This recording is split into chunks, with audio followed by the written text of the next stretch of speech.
풀쌤의 거꾸로 한국사 시즌 3 그 57번째 시간입니다. 이 시간에는 실력 양성 운동에 대해서 살펴보도록 하겠습니다. 학습 목표를 볼까요? 실력 양성 운동의 내용은 어떻고 그 방향은 어땠는지 여러분들은 이 수업이 끝나고 나면 설명할 수 있어야 될 테고요. 실력 양성 운동 중에 하나였던 자치 운동이라는 게 있었는데 이것의 문제점은 무엇이고 그 다음에 이걸 통해서 알 수 있는 실력 양성 운동의 한계는 무엇인지 살펴보도록 하겠습니다.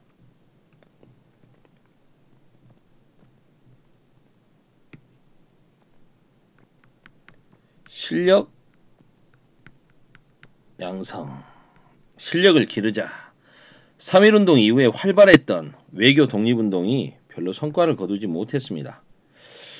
그러자 민족주의 진영에서는 지금 당장 우리가 이렇게 외교적으로 외교활동을 통해서 독립을 얻기 힘들다라면 경제, 문화면에서 우리 민족의 역량, 실력을 기르자. 그래서 독립을 준비하자.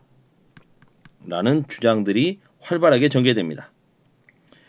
실력 양성운동은 경제, 문화면에서 우리의 힘을 기르자는 거기 때문에 경제면에서 한국인들의 기업을 많이 만들어가지고 경제적인 역량을 키우고 그리고 우리도 열심히 좀 교육을 받을 수 있는 기회를 넓히고 양질의 고등교육을 받아서 문화를 발전시키면 독립을 준비할 수 있지 않겠느냐 라는 부분으로 전개가 됩니다. 먼저 한국인이 기업을 많이 만들어 가지고 일본 기업과 경쟁을 해서 실력을 기르자. 하지만 자본 기술에서 앞서 있는 일본 기업들과 경쟁한다는 건 쉽지가 않죠. 그래서 민족 산업을 보호 육성하고 우리 민족의 경제적 자립을 도모하기 위해서 우리나라 사람들이라도 우리 거 쓰자. 조선인들이 조선 물건 써줘야 경쟁력이 있어질 거 아니냐라는 운동이 전개됩니다. 물산 장려 운동이죠. 1920년 평양에서 조만식 선생님이 주도가 되어서 시작돼서 전국으로 확산됐고요. 토산품, 국산품을 쓰자는 거죠. 우리 거 쓰자는 겁니다. 일본 거 쓰지 말고 근검 저축하고 술 끊고 담배 끊어서 열심히 경제적인 능력을 기르자. 내 살림 내 것으로 조선 사람은 조선 거 쓰자. 이런 운동들을 전개하는 거죠. 이 운동은 당연히 많은 국민들의 조선인들의 호응을 얻습니다. 폭넓은 대중의 공감과 지지를 받죠. 그리고 그래 우리 거 써야 되겠다. 일본 놈들 거 쓰지 말고 우리 거 쓰자라는 이런 토산품 애용의식을 높여주기도 했습니다. 하지만 사회주의 계열에서는 좀 비판적으로 봤죠. 사회주의 계열 같은 경우에는 사회주의 진영은 민족운동과 함께 계급투쟁도 같이 하거든요. 이게 결국 자본가와 상인의 이익만 추구하는 이기적인 운동 아니냐. 좋지도 않은 물건 사달라고 호소를 해서 결국 노동자 농민들에게 자신들 물건만 팔아먹으려고 하는 거 아니냐. 자기들 이익만 도모하는 거다. 그러면서 정작 자신들은 자본가나 그 다음에 부유한 상인들은 친일행위 한다라면 이게 민족운동과 무슨 연관이 있느냐라는 거겠죠. 그 다음 또 새로운 문화를 건설하고 높은 수준의 문화적인 역량을 기르려면 결국 교육이 필요한데 교육시설이 너무 부족하다. 특히 대학교가 없다는 게 말이 되느냐. 그래서 일본이 우리를 우미나 어리석은 백성으로 기르려고 하는 일본의 교육정책을 극복하고 우리도 고등교육을 갖춘 전문 지식을 갖춘 인재를 기르자라고 하면서 대학을 만들자라고 캠페인을 펼치는 거죠. 일제가 만들어주지 않는다면 총독부가 만들어주지 않는다면 우리가 만들자. 그게 나라에서 만들어주지 않는다면 우리가 만들자. 밀립대학 설립운동이죠. 1923년 밀립대학 기성회가 설립돼서 전국적으로 모금운동을 전개합니다. 한민족이 1천만이다. 1천만 한 사람이 1원씩만 내자. 좋은 구호인데요. 모금 실적이 저조했습니다. 왜요? 하필이면 그 해에 1923년에 엄청난 수해가 있었습니다. 사람들이 큰 피해가 있었다는 거죠. 그래서 모금을 할 만한 사람들이 돈을 낼 만한 여력이 안 됐다는 게 있고요. 일본이 이러한 대학 설립운동을 정치운동이라고 생각해서 탄압을 하는 거죠. 한국 사람들은 똑똑해지면 안 된다는 겁니다. 그리고 이제 자신들이 대학을 만들죠. 경성 제국대학이라는 걸 설립해가지고 자기 조선 땅에서 일본 사람들이 지금 10년 넘게 살았으니 자기 애들도 대학 갈 나이가 돼가는 애들이 있겠죠. 일본으로 유학 보내지 않고 조선에서 경성 제국대학을 다니게 하는 겁니다. 실은 자기들이 필요해서 대학을 어차피 만들어야만 했던 거죠. 이런 식으로 퉁치고 가려고 했던 거죠. 경성 제국대학.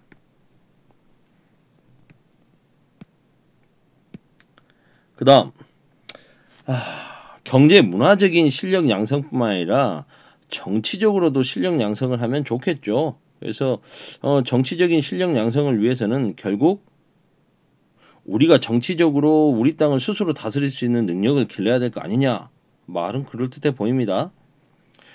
경제적인 실력 양성을 위한 물산 장려운동, 문화적인 실력 양성을 위한 밀립대학 설립운동의 성과가 별로 부진한 상태에서 일제의 식민 지배 인정하자. 일제하고 타협하자. 타협을 하되 조선인들의 그 참정권,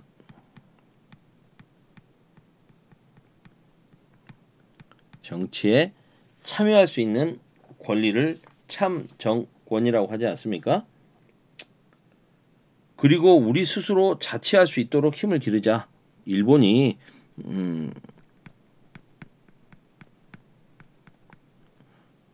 총독부와 이렇게 통해서 우리 스스로 다스릴 수 있게 우리가 독립만 하지 않겠다면 너희들 자치를 인정해 줄게라는 이런 뉘앙스도 풍겼기 때문에 정치에 참여하려면 어떻게 됩니까? 뭔가 표를 행사해야겠죠. 그래서 이 사람들은 조선인들의 의회를 만들자.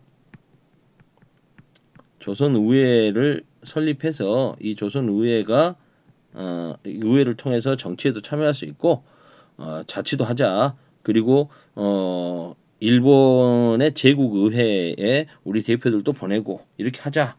식민 지배를 인정하자는 게 전제 조건이죠. 이런 사람들을 일제와 타협했다 해서 민족주의자 중에 이렇게 한 사람들을 타협적 민족주의자들이라고 합니다. 여기에 반대한 사람들은 당연히 뭐겠어요? 타협하지 않는 사람들이니까 비타협 민족주의자들이라고 하겠죠. 이 비타협 민족주의자들과 나중에 사회주의자들이 손을 잡고 신간회를 여기와 사회주의 계열이 손잡고 후에 일제시대 최대 민족운동 단체였던 신간회를 만들게 되는 겁니다. 결국 민족주의 진영의 분열을 가져오게 되는 거죠. 타협적 세력과 비타협 세력으로 갈라졌으니까요. 주로 언론계에서는 동아일보 이쪽에다 써볼까요? 김성수를 비롯한 동아일보 계열과 그 다음에 종교계에서는 천도교 구파하고 신파로 갈라져 있었는데요. 천도교 신파 최린이 이끌고 있었죠. 이 세력들 그리고 지식인 문인 중에서는 이광수 같은 사람 이런 사람들이 이제 좀 타협적 민족주의 세력이었고요. 비타협 세력으로서는 조선일보 계열 그리고 천도교 구파 이런 사람들이 일제와 타협할 수 없다라는 비타협 민족주의자들이었습니다. 뭐 이 정도 아시면 될 것 같고요.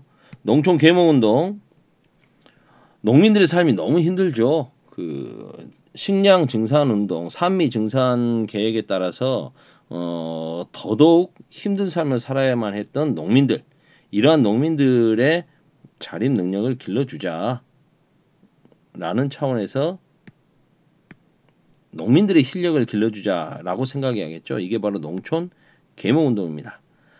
모르니까, 글도 모르니까 당하고 힘이 능력이 없는 거 아니냐. 실력을 기르기 위해서는 문명 퇴치, 생활 개선.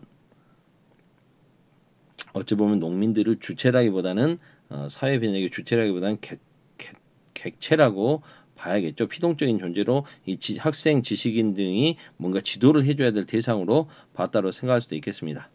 대표적인 활동으로 조선일보 같은 경우에는 문자 보급 운동을 전개합니다. 문명 퇴치를 위해서 문자를 알려주겠다. 동아일보 같은 경우에는 민중 속으로라는 러시아어에서 왔죠. 나로드 운동을 전개합니다. 이렇게 해서 방학 동안에 학생들이 많이 참여해서 글자도 가르쳐주고 문화개선 운동도 펼치고요. 아는 것이 힘, 배워야 산다. 조선일보는 이런 내용으로 한글 교재 보급에 앞장섰습니다. 근데 재밌는 건요. 왜 신문사들이 앞장서서 문명 퇴치 운동을 펼쳤을까요? 문화 개선, 생활 개선 운동도 있지만 글을 알아야 신문을 볼 거 아닙니까? 결국 언론사들이 앞장서서 했던 것에는 어떤 의도도 있다? 구독층을 넓혀야 되겠죠? 구독률을 높이기 위한 것도 있었을 겁니다. 일제는 처음에 이걸 단순하게 그 문자 보급 정도로 생각해서 별로 이렇게 크게 신경을 안 쓰다가 이게 이제 점점 확대되고 하니까 이게 독립운동과 연계될 수 있다라고 생각을 했나 봐요. 그래서 결국 일제는 이걸 금지시키죠. 그래서 1935년부터 아예 민족운동 색채를 띠게 되는 이런 농촌 계몽운동을 금지시킵니다. 전체적으로 전개됐던 20년대, 30년대 실력 양성운동의 의의와 한계를 살펴보자면 민족의 경제적 자립, 그리고 근대적인 대학교와 같은 교육 보급, 그리고 문화 개선, 신문화 건설 등을 추구했다는 점에서 이걸 통해 가지고 독립의 토대를 마련하려고 노력했다라는 점은 인정이 됩니다. 하지만 실력 양성 운동은 어디까지나 일제가 허용하는 범위 안에서 일어난 거죠. 결국 일제가 하지마라고 하면 쉽게 무너져 버리는 한계가 있었다는 겁니다. 결국 일제의 식민 지배 아래서 종속되면서 그 아래서 하려고 했기 때문에 결국 근본적인 그걸 극복하려는, 일제의 지배를 극복하려는 노력은 없었다, 약했다라고 볼 수 있겠죠. 그게 한계가 되겠습니다. 13분 시간 적당하네요. 오늘은 여기까지 하겠습니다.